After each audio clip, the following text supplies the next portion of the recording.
for certain events, but by no means will I.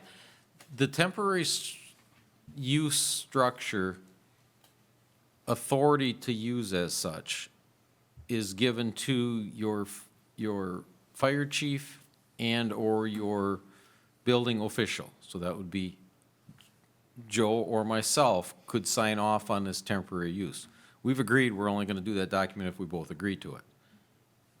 If he produces something that says it's other than 180 consecutive days, we're going to sit down with our public safety, because the biggest issue here is going to be enforcing the liquor license portion of it. You know, to just say, well, I only used 3 days this week, so, and maybe 4 next week, and think that, how are we ever going to track that? Our officers need to know this is the date he's going to use it till this date. If they see people out there partying outside of that, that becomes a liquor license issue. But I don't see us ever approving this to be 365 days a year to pick your 180. I won't sign off on The it. state statute won't allow it, though, will it? Our interpretation and 2 commercial building inspectors employed by the state and the architect that drew up the original letter that says this was an option, all agree it's 180 consecutive days. That's why we're saying, if you go higher up in DSPS and get a determination that's otherwise, we will discuss it. But I still don't have to sign off on it regardless. So my next question is, if we're making this a minor PDD change or a change, obviously looking at the picture that's being displayed, this is not a temporary structure. This is obviously a permanent structure, and you put a roof over it, and all you have to do is add windows and you have a building, essentially. What stops us from making this a permanent structure? Why can't, if we're going to do Bathroom it? counts. If this becomes a permanent, it's a permanent structure. It's a temporary use. Okay.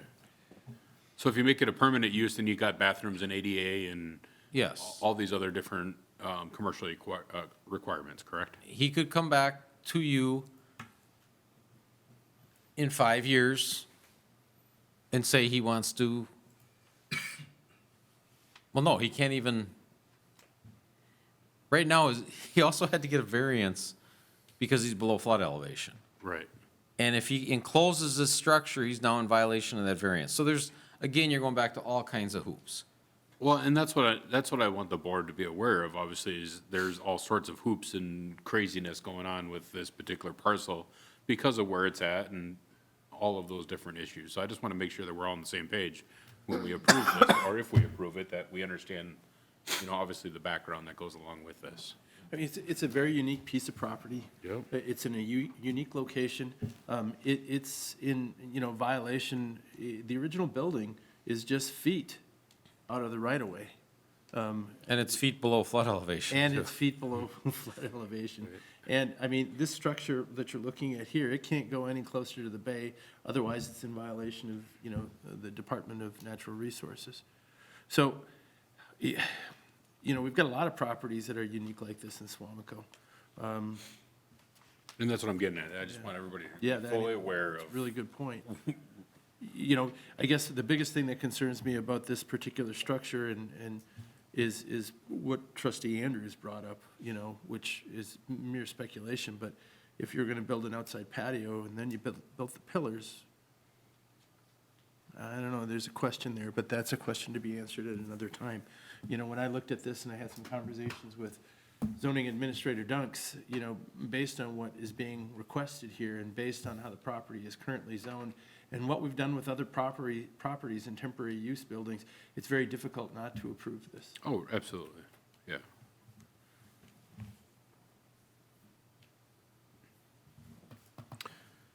There's no other questions, or do we have to open this up for public comment? No, we don't.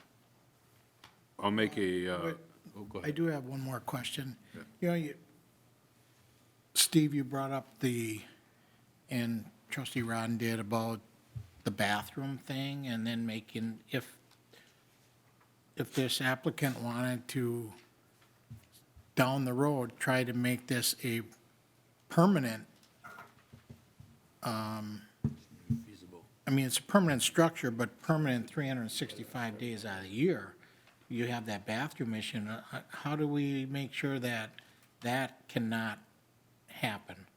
Right now, he received a variance from Board of Appeals to allow this to be below flood elevation as an open-air structure, meeting FEMA's requirements for not an open-air structure. Okay.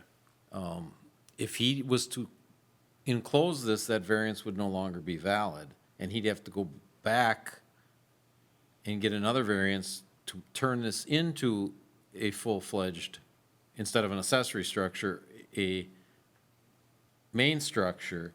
You'd have to get another variance to be below flood elevation, and at that point, the DNR would likely be objecting to it. It doesn't sound like they're gonna object to this one. They already commented back, thanks for forwarding, because I forwarded them. Anytime we're dealing with flood or shoreline Sure. variances, we have to inform them of it. And they seemed, because we do meet, as a open-air structure under FEMA's regulations, this would not have needed the variance. The state of Wisconsin and our code are more restrictive than FEMA's, which required the variance. So we meet FEMA standards as an open-air structure. Once we enclose it, we are now 2 feet below flood elevation, and we don't meet any of the fill requirements. So he'd be jumping through all more, and I don't see that being successful. Well, the expense would be unbelievable. And then he has to figure out where to put these bathrooms and whatnot. He does have to supply porta potties, so he will have to supply the porta potties for the period of time that he is open. But that'll be one of, if this is approved and constructed, when he comes through for his liquor license, we're gonna attach all the conditions of the temporary use to that liquor license, and that'll give us our enforcement. So if he decides he doesn't like the looks of the bathroom and removes them, we just come back to you and pull his liquor license. From an enforcement standpoint, we don't have to, you know, You gotta have the we temporary. blame it on you guys. Yeah. Okay, fair enough. I'll make a motion to recommend approval of a minor PDD amendment request by Brian Neto. I'm sorry, I Harbor wouldn't be Lights- recommending, it would be just approval. Neto. Neto. Netto. Neto. Harbor Lights LLC, 2824 Harbor Lights Lane, to allow an open-air pavilion to be constructed at the existing patio with a right-of-way setback of approximately 24 feet with the following conditions. So let me ask you real quick, using the word approximately, well, that has a lot of interpretation to it. Well, that's why we're saying on the existing patio. Okay, It's already there. all right. He's not moving that. Setback of approximately 24 feet with the following conditions to be similar in design to the submitted plan to be constructed on the existing patio as presented. Meet the requirements of all applicable ordinances, regulations, and reviewing agencies. All right, we have a motion to recommend, to approve the PDD amendment request by Brian Neto, as stated by trustee Rodden. Is there a second? Second, Because it's his last meeting. absolutely. So we will go ahead and give the second to that motion to trustee Ward. Is there any further discussion or questions from the board members? Hearing none, all those in favor, please signify by saying aye. Aye. Those opposed? Motion carries 7-0. All right, thank you. We are on to the last item of the evening, potentially.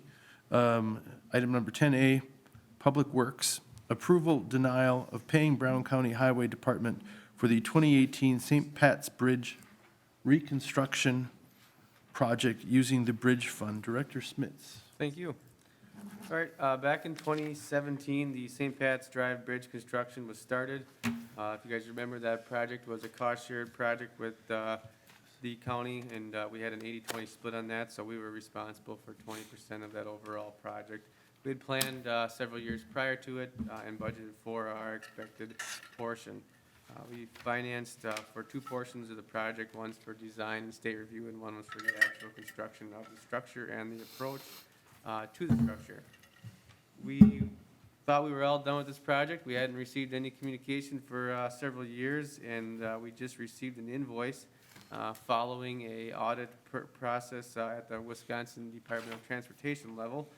So they were audited for this project and their years of invoices and billing system, and come across an open invoice that was not paid from 2018. They then passed on that unpaid balance to the county, who administers the financial portion of each county project. And we were then sent an invoice. We were called ahead of time, gave us the background on it, the mistake of why it was missed, and that it was caught during an auditing process. But regardless, we have an outstanding charge of $53,744.96. K&I researched our records here and confirmed that that amount was not paid to date, and we did pay under the expected estimated costs that we were to see when the construction took place. We looked through funding mechanisms here of what we could potentially do for this project. We could apply for a bridge aid for next year, then draw it out over a period of time and not pay for it all up front. We could do a 50-50 match again, and do that over several years. But boils down to that we do need to pay for this invoice that hasn't been collected for. And I think the best avenue to go would be using our bridge fund. So we have a bridge fund here yet with the village. It has a current balance of $191,189.61. This is a fund we have set aside for any major reconstruction of a bridge, a culvert, any type of structure that crosses a waterway here of 36 inches in diameter or larger. If you guys remember, for many years, we used to levy, anywhere from $10,000, $15,000, $20,000, $25,000 a year. The county, it was a match with the county, and that would be put into a fund. It's changed now. The bridge aid program has changed, so you don't actually levy for matched monies anymore. You actually levy for project specific. So we say we're going to spend 10 grand next year.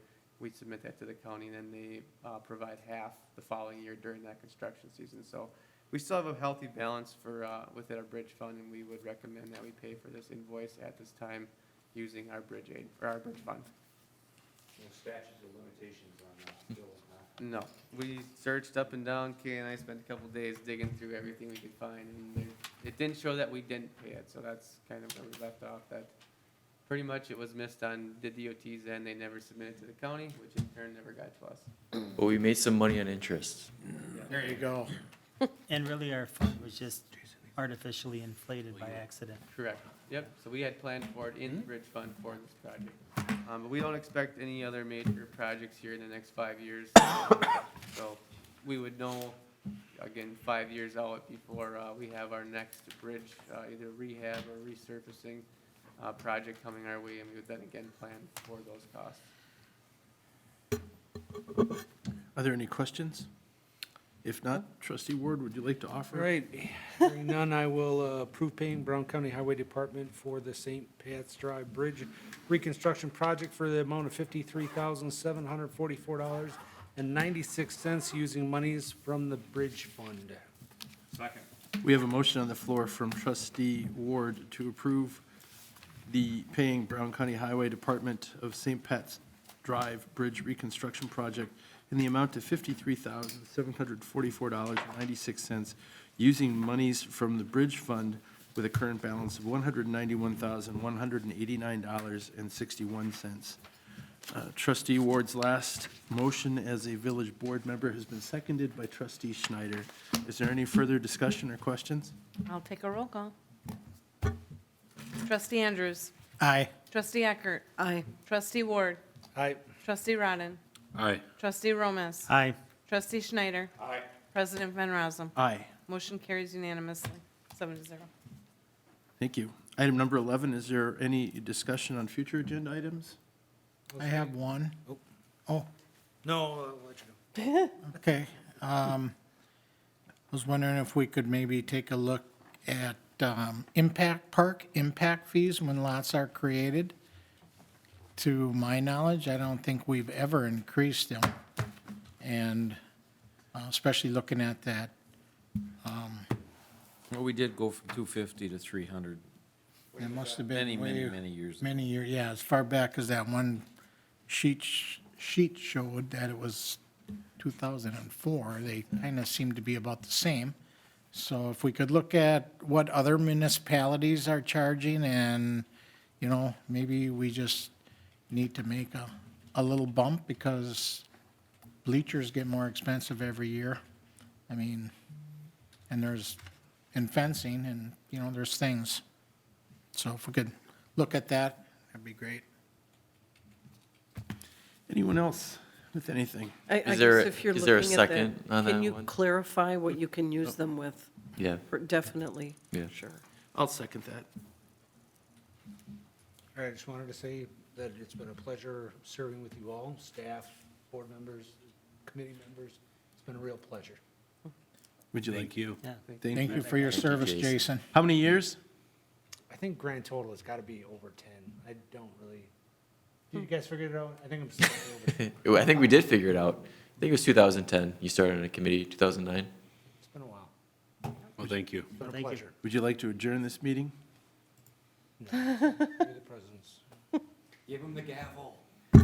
I'd like to offer a motion to adjourn this evening's meeting. Second. And we have a second from trustee Schneider. All those in favor? Aye. Aye. Opposed? Motion carries 7-0. Safe travels. Thank you. My friend. Well, he'll be back May 1st.